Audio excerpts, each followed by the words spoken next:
Welcome back, everyone. This is the Phenomenal Wrestling Podcast. We are here on June 29th. This is our third episode. Again, we have fantastic timing. We're finally catching up on everything that has happened in the world of wrestling in the last week or so. And once we finish this episode, we'll be nice and caught up. Does that sound fun, Ryan? That sounds fantastic to me, I gotta tell you. And I'm here with my co-host, Ryan. How has your day been so far?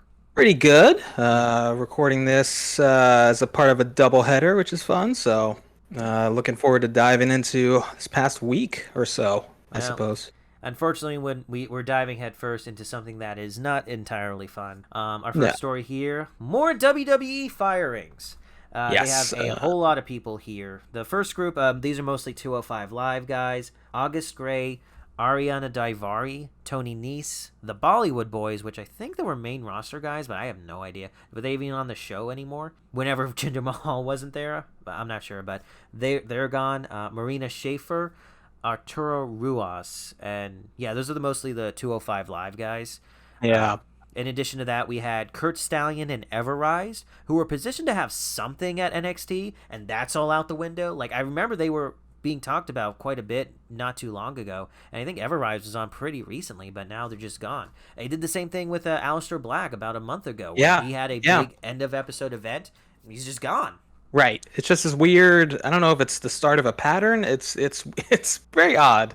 It just seems like they have these plans that just go out the window when budget is concerned. Yeah, and it's hard to say because WWE, it can't just be an NXT thing where they don't respect NXT enough to give them a heads up on these things, because they do the same thing on the main roster. Like, I feel like these decisions are coming in from the top, which, you know, is pretty much main roster, and then you got NXT. But even on the main roster, people are just disappearing off of TV just out of nowhere. It can't be fun to be working in WWE if you're not one of the main guys working every single week, Yeah. because you always have the sword of Damocles over your head. That's certainly what it seems like, which is unfortunate. But I think, luckily, I mean, we'll get into kind of more releases in a bit. But, at least the wrestling ecosystem is such that WWE isn't the only fish in the pond, Yeah. So, I mean, it's probably the best yeah. time, not just because of AEW, but just in general. This is probably Yeah. the best time for people to get out and to try something new, but it's also not a great time to not have that security going on. That's for sure. Yeah. Yeah. And there's some other releases. Yep, Killian Dane. So we talked about Yeah. Nikki Cross a lot last episode. So in a few weeks, Nikki Cross went to winning a bunch of matches, getting a silly superhero gimmick, and now her husband is gone. Right. Great stuff. Great stuff. Yeah. Baby. Yeah. It's just, Like, it's one thing with, like, Andrade where he was asking for his release. right. But you got people who are together and they're both in the same industry. You're telling me you couldn't find something for a guy like Killian Dane? You had to let him go? Yeah, I recently watched I think the 6-man ladder match from NXT for the I think it was the inaugural NXT North American Championship, and Killian Dane is talented. I mean, just a big guy who can move very quickly, and it's just hard to believe that WWE is obviously they have a lot of talent, but they also squander a lot of talent. I don't think we're the first to point that out, but it's a shame. But Killian Dane, someone like Killian Dane is gonna find some space somewhere for sure. I'm a fairly new wrestling fan, and of Mhm. course, with the pandemic and everything else, I've only ever been to one live wrestling show, and that was one of those WWE live shows. Not one of the ones where they tape it for TV, just they throw a bunch of Right. people out there. And Insanity, I remember Insanity was in a match, and Killian Dane was there. I don't remember exactly what the match was. It might have been against the New Day, but yeah, and he's one of the first guys I ever saw live was Killian Dane, and Yeah. it sucks. It's the harsh reality of budget cuts, especially for a company that's so concerned about the bottom line. Like, I mean, every company is, but I think harshly like WWE is. I mean, it's a struggle between, you don't want everything to be the same forever. You can't keep everyone, but Right. WWE's approach has felt very ruthless recently. Yes, that's for sure. But even when it seems like they have plans for people, they'll still cut them. So I'm curious what's going to start how people are going to react if AEW. I mean, AEW's going to have to cut people at some point. We haven't heard of any high profile firings from them. The people who really kind of deserved it. Right. And even then, I can only think of one guy who ever actually got, cut. Right. But other than that, I think they Well, I guess Awesome Kong left, but I think that was of her own accord. People have left, but we haven't had a story like this where someone is cut and it's just kind of heartbreaking. And that's going to happen eventually. Gonna happen. Yeah, I think it's the reality of the business. It's the reality of big companies, and yeah, there's just almost too much talent in the U.S. wrestling scene right now. Yeah.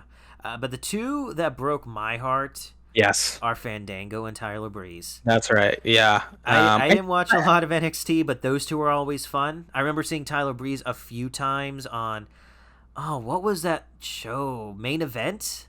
right. Where he Yep. fought Mojo Rawley a few times. I actually liked Tyler Breeze, and I thought his gimmick was a little much, but Right. he made it work. I think he was the NXT World Champ at one point. Oh, was he? You know? Yeah. So, and he had great matches in like 2014, 2015 with guys like Sami Zayn and then Neville. So yeah, Adrian Neville. He's super talented, and Fandango is arguably one of the funniest people on the roster. I don't know how many times I say you're not even a real journalism to people, which is always a good bit. But yeah, and he's been there. Fandango was there for like 15 years or something. Oh wow. He was there forever. So he was a super, they're both super talented people. Them, obviously I'm not super worried about. I think they'll find their place even if it's not together. I think they're talented enough to succeed solo, or at least carve their own space in the landscape. I don't know if they kept with this gimmick, but I remember seeing a few NXTs where they wear costume each time, just random costumes. And one time I saw them coming out in what was it, Top Gun outfits. Those are two sexy guys right there. Really, that was they truly fantastic. are. Yeah. And AEW can't take everyone, but I think he got a decent rival for the Wingmen. Oh, for sure. Oh yeah, that's money right there. That really is. So unfortunately, I just don't know anything about the 205 Live guys, so I can't opine on their situation. Though being 205 Live guys, they probably weren't getting a lot of work anyway. Right. At WWE. So, but I'm sure these guys have good reputations. I hear the Bollywood Boys, despite being a borderline inappropriate joke, I guess, they're actually like two fantastic wrestlers. Mm-hmm. And yeah. They're gonna. I think they're gonna land better than most of these guys, but I don't know. I'm not sure, but hopefully everyone here gets some more work. There's a lot of promotions out there. Places are opening up, so even if you can't be on a TV-based program, there's a lot of work out there. Definitely, yeah. I think it's a tough time to be unemployed, but I think for a lot of these folks, it won't be too long. So that's the hope, at least. Good luck to everyone there. And hopefully Breezango can find a place and do their thing till the end of time. That would be amazing. Yep. I would be a huge fan of that. So this week we had AEW on Saturday. So we're going to go ahead and let's start with that one first. Wait, was Hell in a Cell last Sunday or the Sunday before? I can't even remember at this point. God, what's it? Is it the 29th? I think it was this past Sunday. Okay. No, two Sundays ago. Sorry. Okay. It was the 20th. Yeah. Okay, so let's start with Hell in a Cell just to keep things chronological because we clearly we have trouble keeping track of time around here. Calendar is not our friend on the show, but so we started off in terms of what was actually aired. There was a dark match that took place between Natalya, who was with Tamina, defeating Mandy Rose, who was with Dana Brooke. That lasted a little under 10 minutes, just a singles match, kind of keeping the Natalya and Tamina duo going. And honestly, there aren't a ton of women's tag teams left with the release of the Iconics. It looks like Shayna Baszler, Ruby Riott, and the Riot Squad. Yeah, exactly. Lana's gone, who was previously with somebody. I can't remember. Tamina has been surprisingly resilient. Like I wasn't too impressed with her when I started seeing her show up with Nia Jax, but she's still around. She's still around, and she's been there a while. So good for her. Tamina and Natalya definitely are sticking around for a bit. But in terms of actual shown matches, not just the pre-show matches, we had a 20-minute match between the champion Bianca Belair against Bayley. They kind of went with this story of Bayley just laughing at Bianca Belair, which I thought was strange. I don't really get what the idea was there, that maybe Bailey just didn't take Bianca Belair seriously as a champion or whatever they were trying to convey. They had this weird effect in the Thunderdome where all of the screens turned into Bailey laughing with Bianca Belair in the middle of the ring, which is a cool effect, but it's just like I guess they're just trying to depict Bailey as a bully almost, and Bianca Belair as somebody who people have doubted forever, and how she's going to take. Whoever doubted Bianca Belair? No clue. That's the thing. That's the thing. I don't know who. If you watch Bianca Belair wrestle or lift or run or do anything, she's an incredible athlete. So I have no idea who these doubters are. But like we talked about Karrion Kross on the last episode, Bianca Belair was probably almost as fastly pushed. Yeah. Oh, for sure. She pretty much debuted on I think Raw, and then people were like, "Oh, Bianca Belair should be pushed," and then she was pushed, and then she won. So I don't know who the doubters are, but in any case, I think Bailey's a great first opponent. She had a great 2020/2019-ish where she was such a long reigning champion. Mm-hmm. So if you're going to establish Bianca as a legitimate champion, that's a great way to do it. And they had a good match. It took place in the Cell. Okay. Did they do anything to justify the Cell in this one? I think they might have done a few cage spots, but nothing huge. I think they did do a stairs spot, I believe, and they definitely did kendo stick stuff, which I think Bailey and actually Sasha Banks did a little bit. They tried to do a similar spot, but Bailey's the one who went through the kendo sticks that they set up kind of as a table almost. It was interesting way to use kendo sticks, but they it was a good match. Overall, interesting ways to use kendo sticks when it's a kendo stick. I think it does the job just fine. For sure, and we'll get some more kendo sticks later in the show. But Bianca Belair and Bailey had pretty good chemistry, I would say. And Bianca ended up pinning Bailey cleanly. So that was a good first foe for Bianca. I don't know if this will continue, but I think Bailey did a good job of putting Bianca over on that one.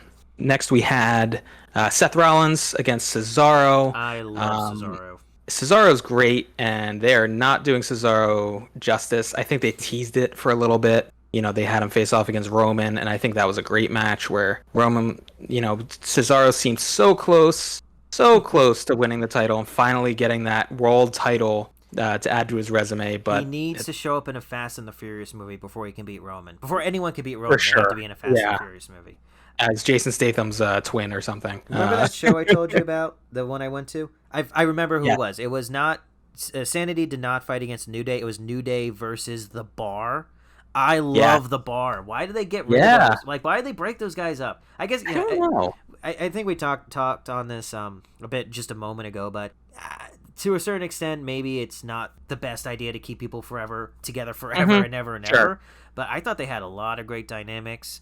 And even when the Big Show showed up for like 2 weeks for no reason, Cesaro and Sheamus, they had a great duo. There was a great act they had going on.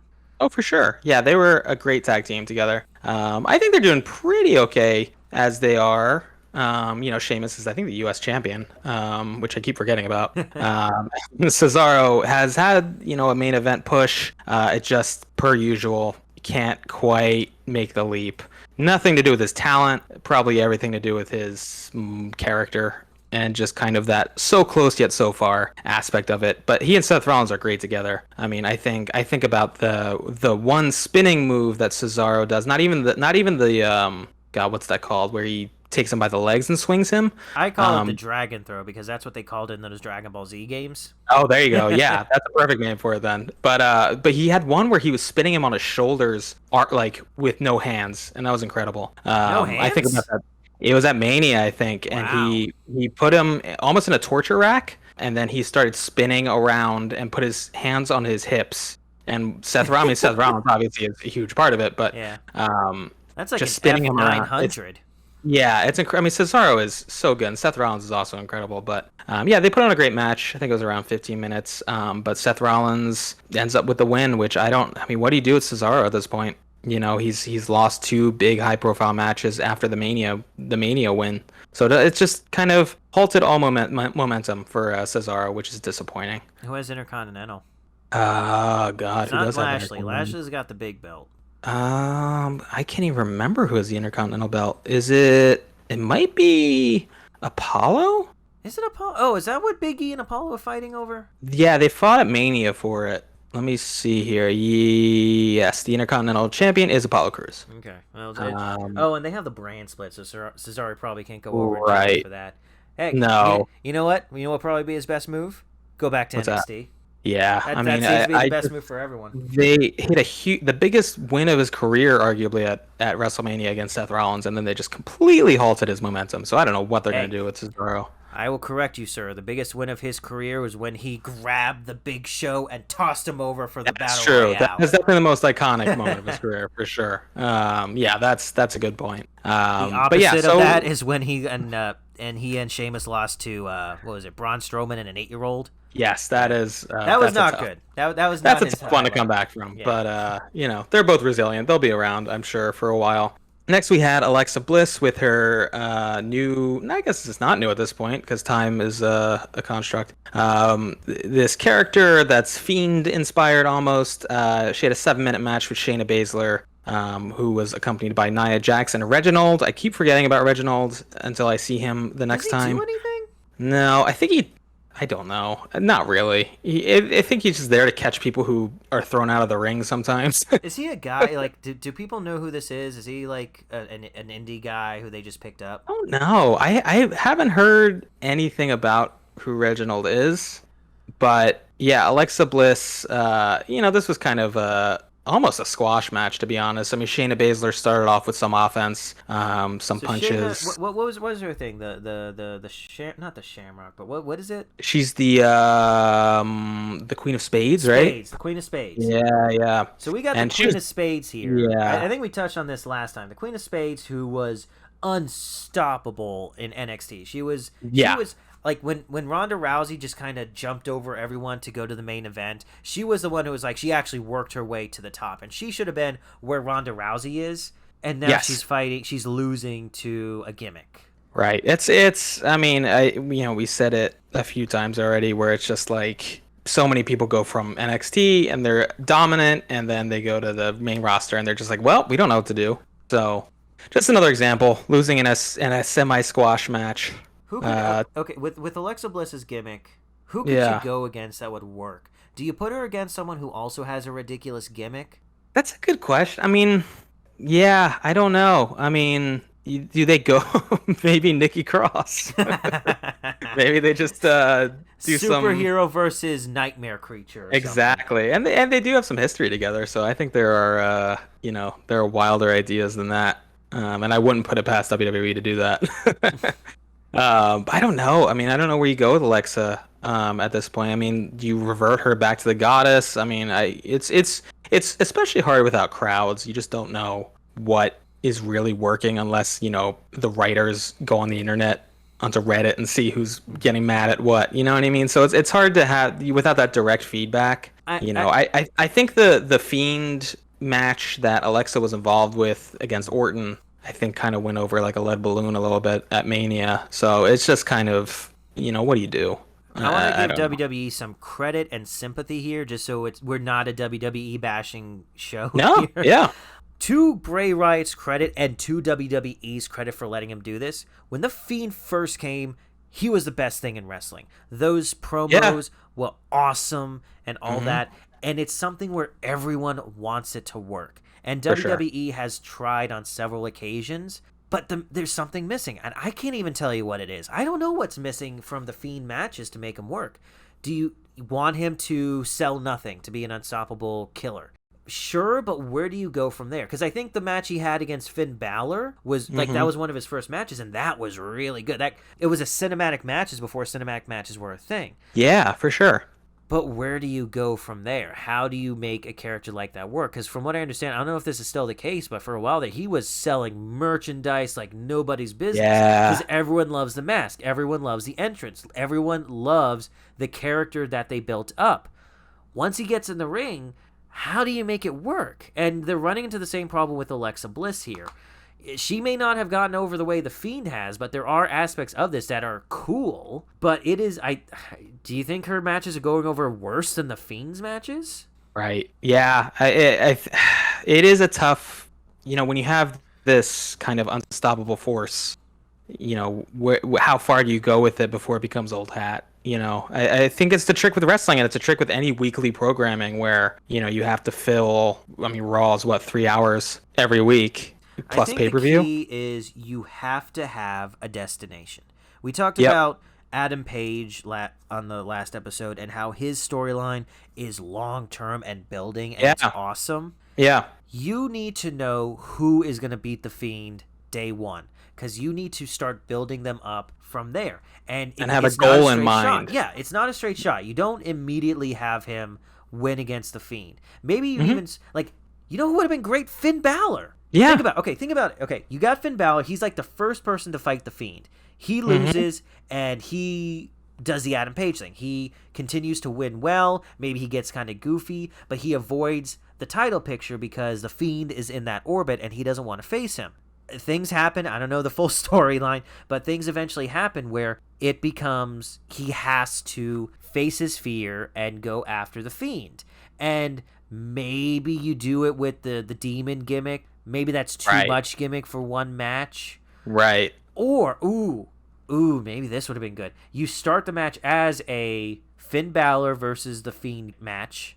At some point, like in an anime, like let's go full anime on this. At some point during the match, Finn Balor unleashes his inner power, and whoosh, you have the demon in there. And maybe at some point, the Bray Wyatt even takes down the demon. Is there any way to win? Then whoosh, Finn Balor's back. Maybe he's in a slightly different costume, but he has what it takes now to finish off The Fiend. Yeah. That sounds pretty good. I don't know if you could make that work, but that sounds better than whatever it is they were doing with him. Sounds interesting at the very least. Yeah. It's a direction.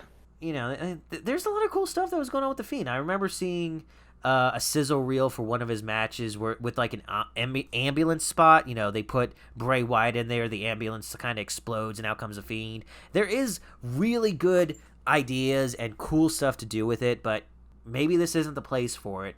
Unless you have a perfect direction for it, it's gonna fall flat. It killed Seth Rollins for a while there. And it looks like it's doing the same thing to Shayna Baszler. Right. So what do you do? Yeah. I think they kind of dug themselves into a hole on this one, and with The Fiend, because it's just like, where do they pop up next that makes sense or is interesting? So yeah, I guess we'll see about that. But next we had Sami Zayn and Kevin Owens. I don't know about you, but I could watch them wrestle every show. I love watching them wrestle. They wrestled for a little over 10 minutes. They gave them, and Sami Zayn actually with the win. I think he's the heel in this case, but does it matter in a match like this? No, it's just exactly. It's just they're both kind of. I think they both needed a match. I think WWE's like, you two know each other. Go out and give us 12 minutes, and then I think they're more than capable of doing that. It's probably such a blast for them to wrestle each other in WWE. It's got to be. I mean, how far they've come. Yeah, exactly. So that was, a good, if not inconsequential match, I suppose. Which takes us to another title match for the Raw Women's Championship. We had Rhea Ripley, who's the champion, defeating Charlotte Flair by disqualification. Oh, I heard about this one. Yeah, I just hate when, especially pay-per-view. I mean, it's a little different, I guess, when you're not paying however much money for pay-per-views anymore. But you're still paying money to see them, but you're spending time. You're spending time, and this was a 14-minute match that ended in a DQ for the title, just so they could extend this feud, I'm guessing. It's a little bit frustrating. Has the champ winning via DQ ever gotten over, been a good idea? No. I can't think of. I mean, unless there's like extracurriculars afterwards where, somebody gets to come up and... You do that for the setup match on TV to then go to Hell in a Cell. Exactly, right. DQ thing there. Yeah. So, I mean, these two, I mean, how do you feel about Charlotte in general? She was one of the first people I saw when I started watching wrestling again, her match against Asuka, and immediately she was awesome. That match with her and Becky Lynch, I think it was on the Evolution pay-per-view, was it a last person standing match or maybe just a hardcore rules match? Can't remember. Whatever it was, exactly. It was like, this is so good, please stop them before they set each other on fire. Right. Yeah. And unfortunately, I dropped off of WWE not long, like right around when Becky Lynch was leaving. No, it was Hmm. right. It had to have been like right before, right as the Fiend was coming in. That was right when I had dropped off. So something cool came in right when I was dropping Yeah. off. But yeah, I always liked Charlotte as a wrestler. She's. We spoke on the first episode about what was his name, Angelico. How Yes. he has a very like cool physique going on. Charlotte's kind of the same way. She's very tall, but she's got like a has an imposing figure among Oh, for sure. against most of the other women there. Yes, she has a great look, and I think she's a pretty talented wrestler. So I'm a fan of her. I think she's kind of going through what I kind of we'll get to Drew McIntyre, but kind of what Drew McIntyre is going through in terms of they just keep getting opportunity after opportunity, and it's gonna drive fans nuts. I think eventually. But yeah, I mean, I think her and Rhea Ripley have good chemistry, and I I'm mean, a big fan of Rhea Ripley too. So. Triple H told us to wait. I guess we waited long enough. Yeah, it didn't take long. So the main event, Bobby Lashley, the WWE champion, with MVP, faced off against Drew McIntyre in essentially what was Drew McIntyre's last chance to win the WWE title from Bobby Lashley. And this was, I think, a little over 25 minutes. Pretty good match. They really, I mean, kicked the tar out of each other, really. And Bobby Lashley succeeded. But And this kind of have the same issue as the last match where they just kind of Not even it wasn't even disqualification, but like a bad finish. it wasn't a clean finish. Yeah, I think I think MVP like I can't remember Snuck exactly. into the cage. Yeah, he was in the cage. He was in the cell at one point, which is like the whole point of the cell is to keep people out. And he like grabbed Drew's foot while he was going to do the Claymore or something like that. It was a not a clean finish. Which I mean, Drew could have used a clean loss to someone like Bobby Lashley, I think, and Bobby Lashley would have benefited from a clean win over someone like Drew McIntyre. So it just doesn't make sense to have kind of a schmoz finish. But what can you say? It was a good match though, and if you see any pictures of Drew McIntyre's back afterwards, yeah, he got kendo sticked up. And I think Bobby hit him pretty hard. He really went for it. But it was a pretty good match. I wish it was a clean finish, but other than that, I'm pretty happy with the outcome.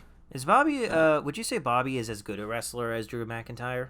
I think he's gotten much better through the years. Mm-hmm. I think I've watched a lot of Bobby Lashley from like '07 recently, and I think he's just as powerful, but I think his moveset's a little more nuanced, I guess, is how I would say it. I think I don't think he could put on a clinic of like technical wrestling, but he does what he does very well, I would say, and I totally buy him as someone who can beat anybody on the roster. Yeah, so that was Hell in a Cell. It was pretty good. I think the two cell matches were the strongest on the show by far. I think Seth Rollins and Cesaro was a pretty good match. Other than that, After seeing this show, does it get you interested in what's coming next? What are you looking forward to after watching this? Well, I'm interested in who faces Bobby. I mean, it's easy when the next pay-per-view is Money in the Bank, because Money in the Bank is one of my favorites. So just knowing that Money in the Bank is next is, piques my interest for sure. Money in the Bank is definitely one of the more fun pay-per-views. It doesn't always have the best technical matches, but I think I talked about this earlier in the show. That match with Braun Strowman and all the guys trying to stop him. Mm-hmm. One of my favorite moments in all of wrestling. Just so you know, I am a huge fan of The Miz. I love that guy. One of my favorite moments in that entire match, and one of my favorite moments in all of wrestling.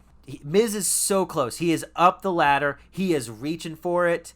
Braun Strowman, yeah! Just the ladders flying everywhere. And they cut to The Miz with the best horrified expression on his face. It is the funniest thing in the world. And that's why I can't discount The Miz. He's a company guy. He's corporate. Oh, for sure. He's dorky. Yep. He's probably like he's just kind of not the most dynamic wrestler. He's going to be a WWE lifer, whatever. But that's right. For that ecosystem, he is one of my favorite guys there. I totally agree. Has so much charisma. I even like some of his movies, which are absolutely terrible, but no fault of his own. Yeah, he does have that charisma, and I do hope that he at least gets a chance to be Johnny Cage, because Yeah, he's got the look for it, and if he can get the right acting chops for it, I want to Yeah. see him do that. You know, what's her name? We talked about her like 6 times already, and I already forgot her name. The MMA lady? Shayna Baszler? No, the other one. Ronda. Ronda Rousey. Yeah, yeah, yeah. The MMA woman. She got to play. Yeah, now I'm gonna blank on that name, but she was in Mm-hmm. the Mortal Kombat game. You telling me you can't get the Miz to be in the Oh, whatever yeah. sequel you get? Right, right.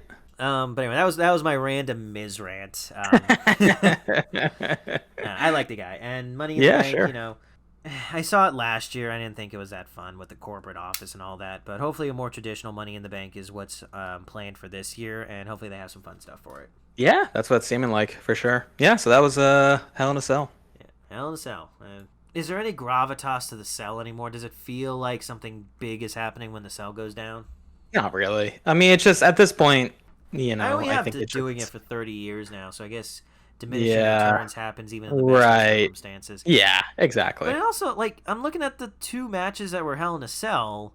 Bailey was laughing at Bianca Belair. Mm-hmm. That's not Hell in a Cell worthy. Like, Right. to go That back was to the the build. Fiend, that was Right. the perfect setup for a Hell in a Cell match. That's what you kind of want in Hell in a Cell, but it just didn't work out for him and Seth Rollins. Yeah. No. Yeah. Exactly. I think. I don't know if the Bianca Bailey. I feel like they just added it for some extra flavor to make it more interesting. Yeah. Which seems to be kind of what they always do with the cell. It's just like, oh, it should be like the last resort for a feud. Exactly. It And should that be was like for a their feud first. That was has like their first nothing to do with the match. belt. Nothing to do with Exactly. belt should be associated with the Hell in a Cell in most Yeah. cases. I would agree. Because it's got to be I would agree about with more that. than just the belt. You can't just be 2 competitors looking for a title. You got to hate each other, and Yeah. it doesn't feel like it a lot of the times. Yeah. I totally agree. Well, that was Hell in a Cell, and from there we move on to AEW Dynamite, June 26th, Saturday Night Dynamite, Mhm. which they've been trying to kind of push as a big show to cap off the new time slot before going back to Wednesdays. The episode begins with Alex Marvez trying to get an interview with Sammy Guevara, but instead he witnesses Sammy getting ambushed by Sean Spears. Let's put a pin in that one. I'm gonna get back to that in a bit later, but let's just put Right. a pin in that. After that, we have Hangman Adam Page versus Powerhouse Hobbs. It's a good show, and the main event might still be the best one, but I was so surprised at how good this match was. Did you like this match? I really like this match. What I love about this match is that Powerhouse Hobbs has not had a lot of chances to show what he can do in the ring. He has the spine buster, and whenever he pulls that out, he is the greatest wrestler of all time. Yep. But this match, more than any other, shows him to be an intelligent fighter. There's something about like the way he moves, the way he focuses in this match, what he focuses on, definitely shows that he is a smart fighter. It is a well-told story throughout this match. Like Hangman Adam Page is given a legitimate run for his money because Powerhouse Hobbs sees right through him throughout the entire match. He goes for the buckshot, Hobbs rolls out. He goes for the arm, so he can't do the buckshot anymore. Right, It's right. like smart things throughout this entire match, and like this is going to be kind of the weird thing about going back to audiences because for so long we've been watching them with the like not fans in there, just the other wrestlers. I was kind of annoyed at the fans who were saying you still suck, and I'm like, this dude does not suck. He may be the bad guy in this, but you saying that he sucks is a filthy lie. Shut up about that. Yeah. No, for sure. I mean, I think Hobbs, like you said, he hasn't had a ton of chances to prove himself, but I think his timing's getting better. I think he keeps adding stuff to his repertoire, and He has his a spine fantastic buster is. I sneer. just love his spine buster so much. He has a fantastic sneer, but his emotional range is much bigger in this match, and the beard is working for him. Oh, for sure. Yeah. Yep. Absolutely. No, I was a big fan of this match. I mean, I think Adam Page might be my favorite person in AEW. So I just love watching him wrestle. So this was I don't even know if it was a surprise, but it was just a nice match, especially to start the show. Yeah, Hangman. And here's the key thing in this match is that at one point in the match, Ricky Starks and did Hook come out? Hook might have come out too. I think Hook came out. Yeah. It was mostly Ricky Starks. He tries to hand Hobbs the belt, and Hobbs is a team player. He is going for that belt, but Brian Cage comes out, takes the belt back, which is technically his. It's his belt, and Right. just he is not happy about it, and just shoves Ricky Stark's back to the back. And it's at this point where Hangman Adam Page gets a drop on Hobbs, goes for the buckshot lariat. But then, and again, Hobbs is a smart fighter. He somehow turns that, he catches him, and turns it into the biggest spine buster of all time. Yes. So good. I love this match. That was really great. Yeah, it was a great match. I was a huge fan of it. Yeah, and they trade a few blows. The other story going on here is that Page keeps trying to go for like suplexes or stuff, but Hobbs is too heavy, or he's just fighting against him with the right distribution of weight. I don't know, but he can't get it up. Can't get him up over. And what was it that eventually got him? Because it was the Deadeye. Yeah, that's what it was. They trade a few blows, waistlock to the German suplex, which he finally gets, and that stops him enough for the Deadeye. So he gets him with the Deadeye and wins the match. Great match, fantastic start. They usually try to start with something more explosive or high flying, but this was fantastic in like the other direction. It is just as good, just in a different way. Yes, I would 100% agree. Yep. After that, we get a Young Bucks promo. Do you have any idea why Nick Jackson started to squawk? I have no idea. I'm just assuming it's some kind of inside joke, or maybe it's being the Elite, or maybe it's just a reference to It's Always Sunny. Birds of War. Birds of War. Yeah, that could be it. Like they could definitely do another episode. I'd love to see another wrestling episode and get those guys to be in it. Oh, for sure. I think they would be down. I think both sides would be down for that. Yeah. And nothing much to the promo. We're awesome. Blah, blah, blah, blah, blah. Brandon Cutler, shut up, and all that stuff. Yeah, classic heel promo. Yeah. After that, okay, so this was a surprise to me. I had no idea. They didn't do it on Dynamite. They didn't say anything about it on Dynamite. I don't know if they said anything in the social media, but Conan is here to act as Proud and Powerful's agent or manager. I guess that's a better word, manager. Yeah, like a mentor or something, yeah. Yeah, so kind of out of nowhere, you got Conan and Tully in the ring, jaw-jacking, and yeah, I've never seen Conan. He was before my time, so I don't know how good he was in the ring, but he was pretty impressive on the mic here. He got a lot of good points in. He made Proud and Powerful look great. I had this idea that Eddie Kingston is more so than Cody Rhodes is the true successor to the American Dream gimmick, because he feels more in tune with what the American Dream has conceptually been. Working class, yeah, and even the bitterness towards it. So him and Moxley had a great going back and forth, and that's where it's like, oh my god, this guy is a true American Dream. But I always thought that Proud and Powerful were second in line to that. Like if they ever went babyface, they have a similar kind of background, and they could make it work. And I think they're kind of going in that direction with this Conan appearance. Yeah. They're definitely turning everyone babyface on the Inner Circle, but for sure, Proud and Powerful can definitely break out and do their own thing. They've always been super talented, and I'd definitely like to see them get even bigger than they already are. They're kind of like the tag team version of Frankie Kazarian, a group who is underrated, even though everyone knows how great they are. Yeah, for sure. I totally agree. I'm very excited. I really like this segment. I mean, you just had Conan and Tully Blanchard going at it and trying to promote their team, and when you try to promote your team instead of focusing on segments burying a team, I think it makes them both look great. So I'm excited for this feud between Proud and Powerful and FTR. The only issue I'm having, and maybe it's just me, maybe they'll do better in the next few weeks, but I don't feel FTR's story is up to Proud and Powerful story.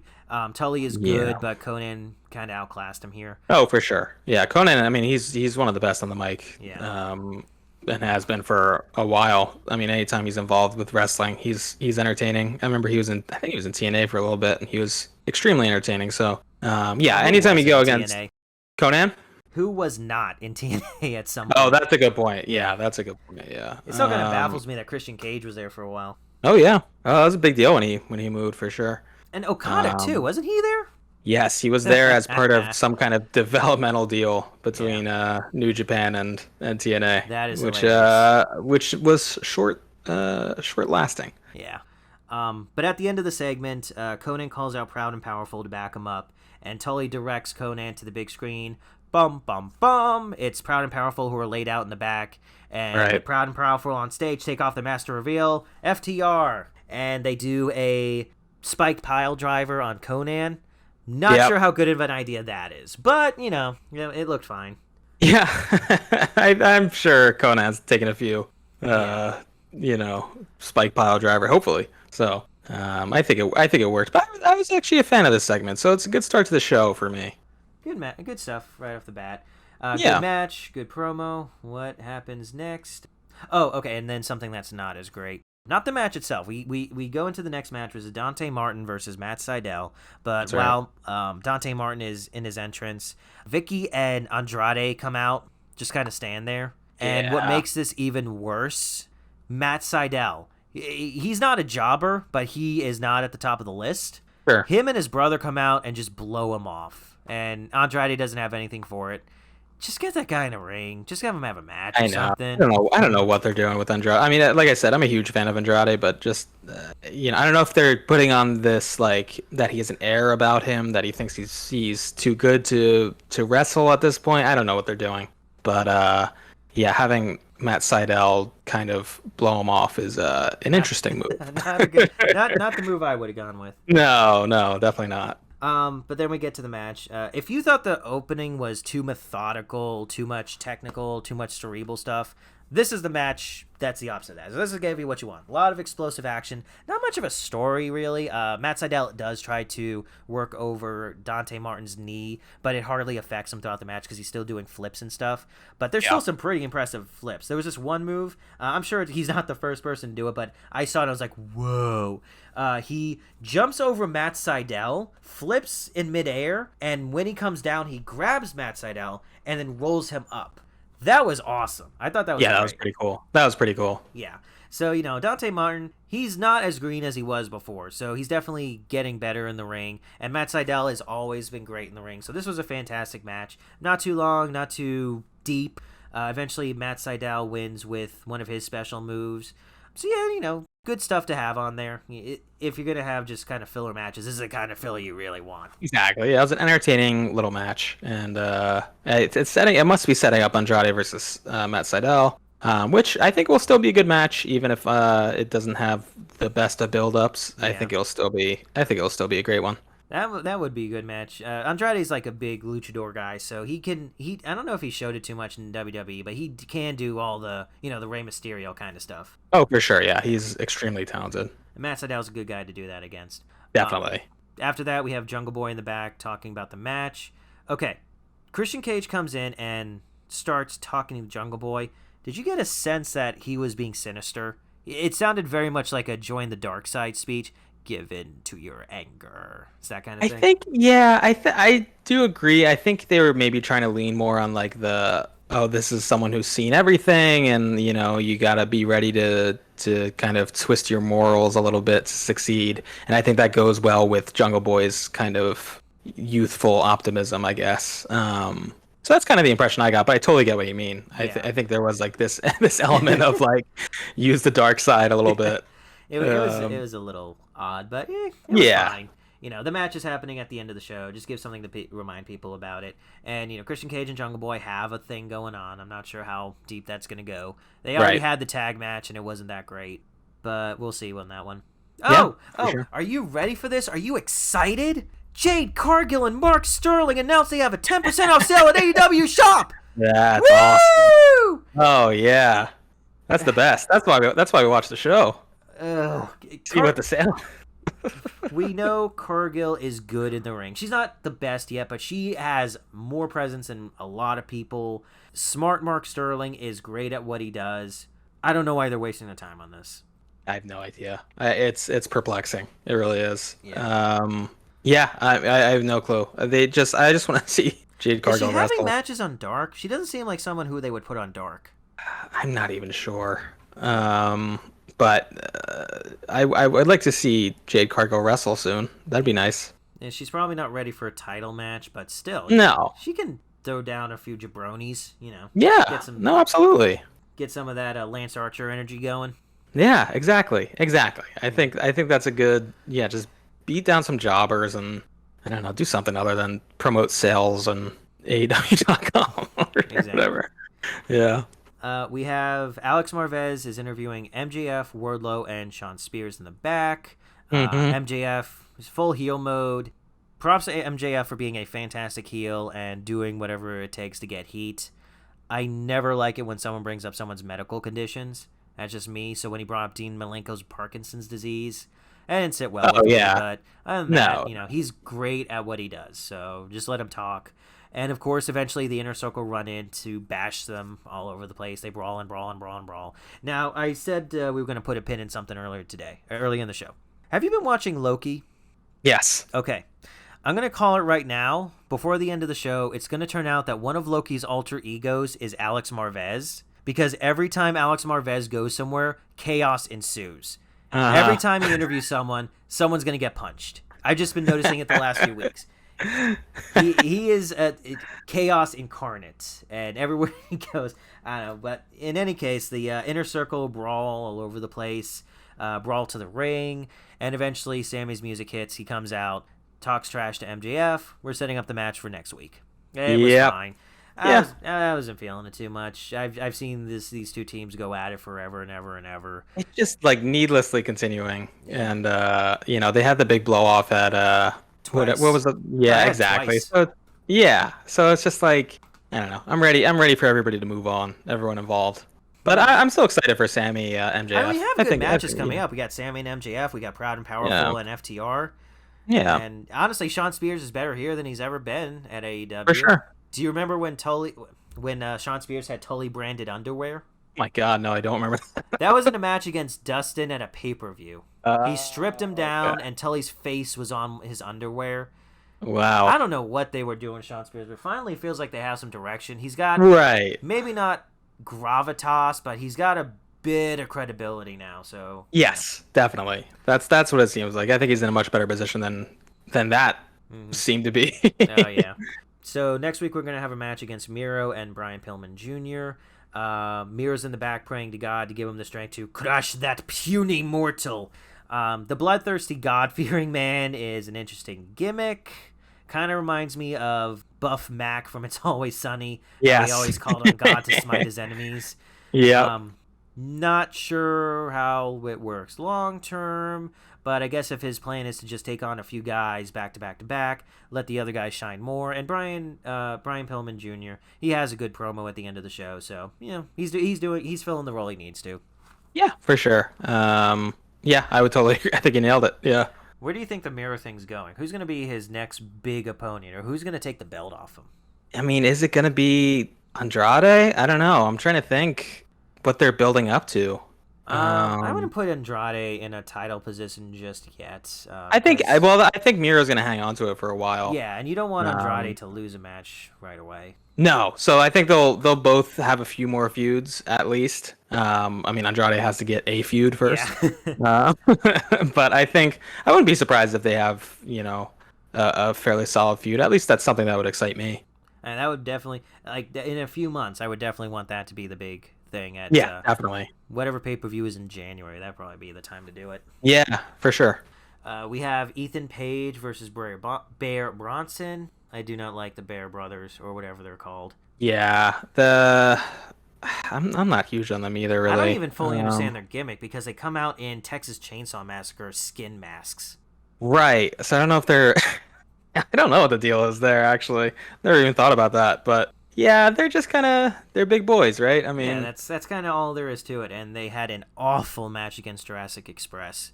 That was awful. Yeah. That was so bad you could see Luchasaurus just fuming at the end of the match. Right. Yeah, that was a tough one, if I remember correctly. Yeah. To Ethan Page's credit, he pulls something decent out of Bear Bronson here, and stuff happens, blah, blah, blah. Nothing too great, but he does land the Ego's Edge.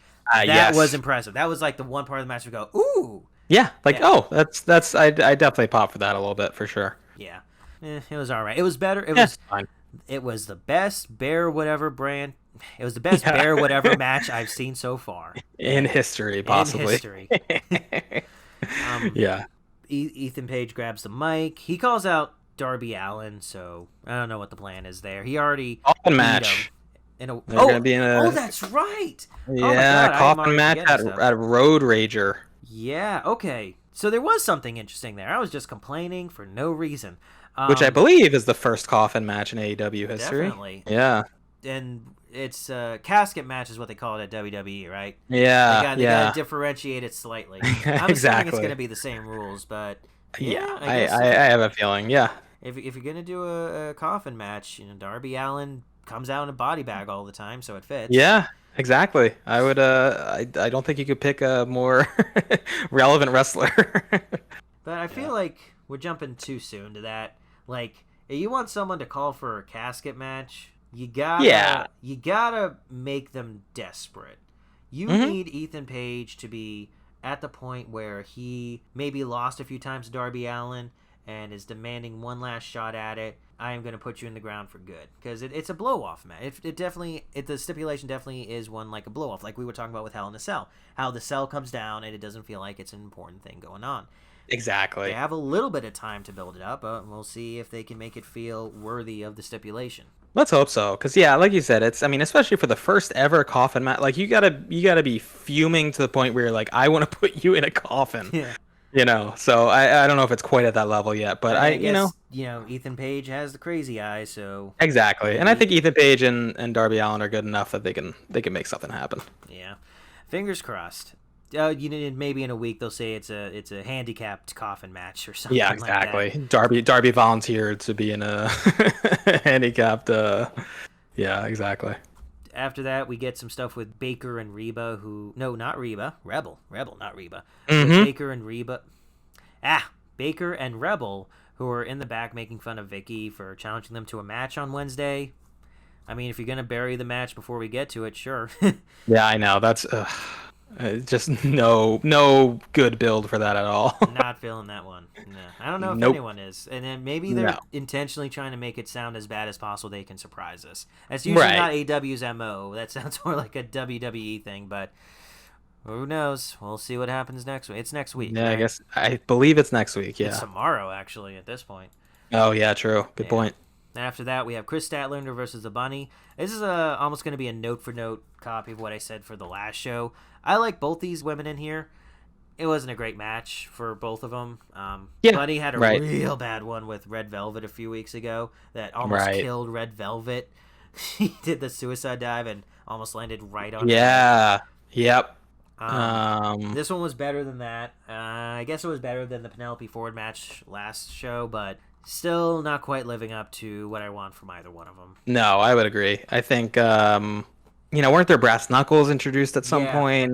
well, even And before that, it got weird because there was a spot where Statlander has the bunny on the ropes. The bunny escapes by pulling Statlander's hair, and then yeah. Statlander does a handstand. I don't know what's going on there. I don't think JR knew either. So his thing was like, she was trying for something, but it didn't work. Right. Didn't get all of it. And Yeah. of course, while she's trying to do this handstand in the corner, Bunny kicks her in the face. Right. Good job there, Chris. Yeah, exactly. And then, they go back and forth. Eventually, there's Brass Knuckles. The Blade throws Brass Knuckles into the ring and starts arguing with Aubrey. The Bunny puts him on. Orange Cassidy rolls in, just takes the Brass Knuckles and leaves. And then Chris Statlander wins. I don't know. Yep. The women's division got a really good hot streak going about a month or two ago, and they had some of the best matches of the entire division. I feel like we're backsliding a bit. We do have people who need more ring time in there, but it's not as good as it was not even a month ago. I would agree. Yeah. We'll see what they do. Next week's probably not going to be any better because we got Baker and Rebel versus Nyla and Vicky. Yeah, when they openly laughed at that match on this show. Yeah, not great, but No. we'll hold out hope for the future. Yep. Tony is in the back interviewing QT Marshall. QT's being whiny again. He's mad that Brock got credit for his win while QT didn't get credit for his, even though he won, but it was all thanks to a go-go. Do you feel this QT thing? Are you feeling it? It's like I don't know. I like a go-go. I like his But, crew. He has a fantastic crew. Yeah, I would agree. I don't know. It's not fully there for me yet, but I can see myself liking it eventually, hopefully. If he takes a step back and fills the Arn Anderson role, where he's Yes. just kind of quiet but doing it and just doing his job, but for evil ends, that would probably work better. I would agree. Yeah, I think that might be the direction that they should go. But yeah, I'm not totally feeling it at the moment, but I'm also not hating it, so I guess it's a It for me. helps that QT's good in the ring. Whenever he does have a match, he's usually Hmm. great there. And Yeah, he has a strap match with Cody in 2 weeks. We'll see how that one goes. yeah, we will certainly see. And we get another backstage interview, this time with Penta and Kingston, ranting Mhm. about the Bucks. And they honestly kind of sound like sore losers. Oh, you just Yeah. won because you technically won a wrestling match. You didn't win in spirit. I'm like, No, dudes, come they on. won. So, yeah. I mean, if they had gone more with the "you guys are cheaters," let's do a no DQ so that we know what the rules are ahead of time, or something like that, or even a cage match, maybe that'd Right. be something. But they're just kind of whining, They're totally whining, which is not very face behavior or even for cool sure. guy Or behavior. even Don't, cool guy behavior. yeah, Yeah, they're not hitting those notes for no, sure. That was kind of weak, I thought. yeah, not a good night of promos. Was there No, any that? definitely not. I'm trying to think of any that really stuck out to me. You got the Jungle Boy and Christian Cage, which was a little weird. I was You just happy had to see Conan again. Conan. Okay, there you Uh, go. There, the in-ring yeah, one with Conan, that was the highlight. But everything yeah, else is just kind of meh. On at least as far as the promo spots. And then we get to the main event: Kenny Omega versus Jungle Boy for the AEW Championship.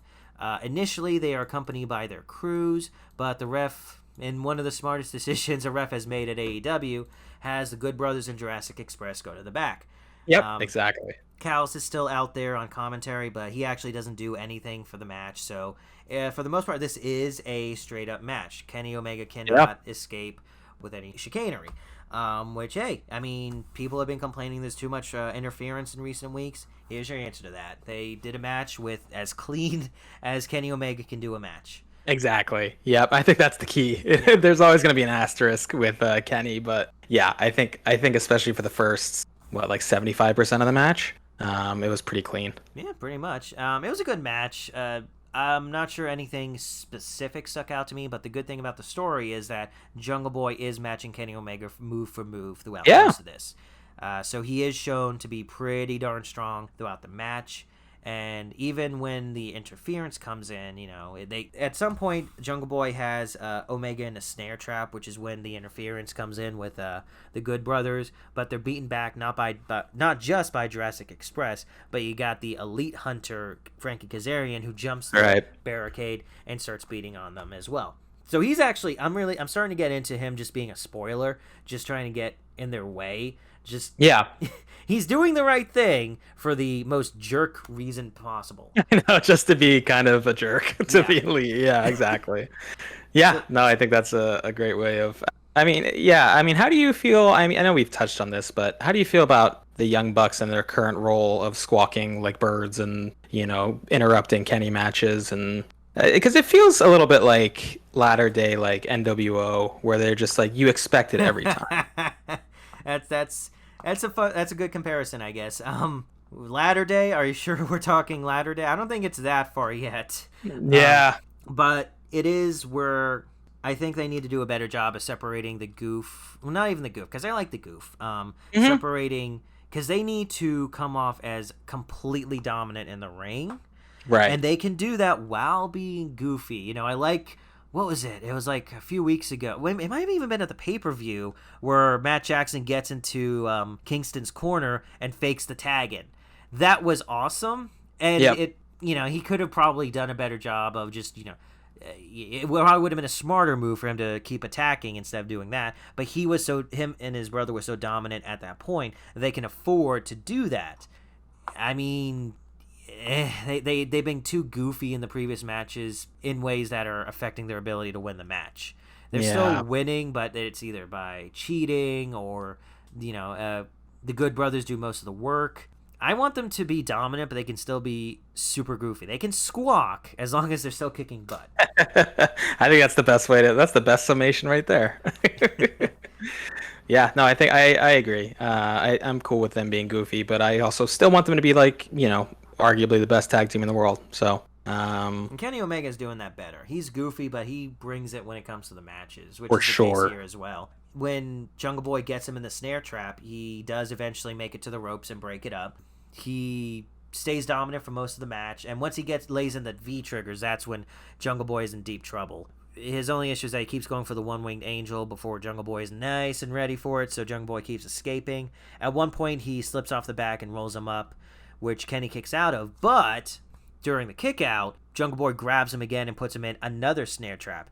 And this is the only time where he cheats in any way, is when he grabs the air. But the ref is looking right at him as he does it and doesn't do anything, so I'm not even going to count that against Kenny. If the ref doesn't care, why should Got away with it. Yeah. Exactly. And after that, he hits a few more moves, more V-triggers, and eventually, there you go. He's finally ready for the One-Winged Angel, the move that kills everyone. I'm trying to remember if Moxley kicked out of one of them, and if he did, he'd be the only one who did it. Yeah, I can't rember. He may have kicked out of one at most. Right. And that was Moxley, the top guy. Right. Jungle Boy, he's great, he's fantastic. He showed his stuff here, but even he cannot... He's not kicking out of the one. Yeah, exactly. So, it wasn't a pay-per-view match, but it was a good TV match. Jungle Boy, love to see that guy in the ring. Love seeing Omega in the ring. Though, if he wants to take less time in the ring, I'd be okay with that. Heal up those injuries. But this actually wasn't even that taxing of a match, at least compared to, the pay-per-view and stuff like that.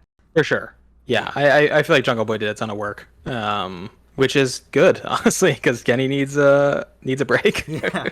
And hey, desperately. I mean, we were just talking about Hell in a Cell. He comes out a dominant champion here without the other guy looking any worse for wear. Compare that to Hell in a Cell, where, Bobby Lashley had to have interference to win the match. Even if he didn't need it, he got it, so it puts an asterisk next to his win. Yeah, absolutely. It muddles everything. Everything can only get at like a 7 at best when you keep trying to make everything 50-50. Right. No, I think that's a totally fair point. But yeah, I was a fan of this match overall. I think it lived up to how much I had hyped it, which is, didn't think it was going to be the best match in the world, but I think it was a great match. It was good. Jungle Boy, the only bad match I can think of that he had was against Bear Country. Right. Those are the names. I'll just keep calling him Bear whatever. That's the Bear Brothers or whatever, yeah. Yeah. And that was the end of the episode. Kenny Omega wins. The end. Go home. Yep, that's right. It was a good show overall. Not the best thing they ever did, mostly because the promos kind of felt kind of eh. But that opening match, that second match as well, and the main event, all good stuff. You saw Hell in a Cell. Which was better, AEW or Hell in a Cell? That's a good question. I would say AEW. So that's 2 for 2 for AEW in these last 2 episodes. Yeah, I mean, they're putting on near pay-per-view quality stuff all the time. Not everything works on the show, but they have a better track record than WWE has had recently. Yeah. You gotta call for what it is. There we go. That's the end of the AEW recap. And next week, we'll cover the AEW show as well. We'll figure out whatever news comes out during this week. And that's right. I will try to find something fun for us to watch because we don't have another WWE pay-per-view to watch. Though I will be keeping an eye on Nikki Cross. Maybe I will make that a weekly report. Nikki Cross check-in. The Cross Report. The Cross Report, yeah. But the podcast keeps rolling on. We will see you all next Sunday, this Sunday, to talk about all that stuff. But until then, we are the podcast that doesn't have a tagline yet. That's right. Thanks so much. See you next time. Bye.